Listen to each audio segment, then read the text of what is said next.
In today's video, I'm going to teach you how to track pipeline value in Pipedrive. If you find this useful, consider subscribing and liking the video. First, let's dive right into Pipedrive. When you're in your dashboard, you'll want to locate the left-hand sidebar, which is your gateway to various features. Here, you'll find the option for Insights. Go ahead and click on that. This section is essentially your analytics hub, where you'll be able to get a detailed look at your sales data and performance metrics. Once you're in Insights, look for the Create button in the top left corner of the screen. Give that a click, and you'll be presented with several options. In this case, we want to create a report, so select Report from the list that appears.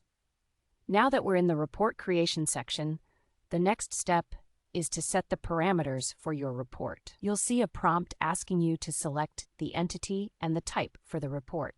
For this purpose, make sure you choose Deals as your entity. Then, for the report type, opt for Performance. This will enable you to gauge how well your deals are performing in relation to your overall pipeline.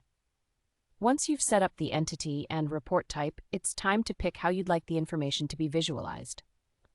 Select Scorecard as your visualization option. This selection is particularly helpful because it displays your total pipeline value as one succinct number, making it easy to understand how much potential revenue you're working with. Now, you might notice that the default metric isn't always what we need, so let's adjust it.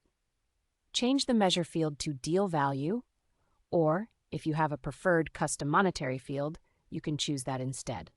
This way, Pipedrive knows exactly what you want to calculate for that scorecard view. As we move along, the next step is to apply any necessary filters to refine your data.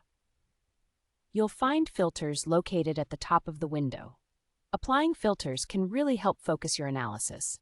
For example, if you want to see the value of deals in a specific pipeline, or if you'd prefer to look at only those deals that are currently open, you can set those filters accordingly. This ensures that your report is as precise and relevant as possible. After carefully setting up your report, it's time to save your work. Look for the Save button in the top right corner of the screen. Clicking on that will prompt you to name your report. I recommend using a clear and descriptive name so you can easily recall it later. Once you've named your report and saved it, you'll find that it automatically pins to your Insights dashboard. This means you can access it instantaneously whenever you want to get a snapshot of your pipeline value. And there you have it. You're now equipped with the steps to effectively track your pipeline value in Pipedrive. I hope you found this tutorial helpful. If you did, don't forget to give this video a thumbs up and subscribe for more tips and tricks.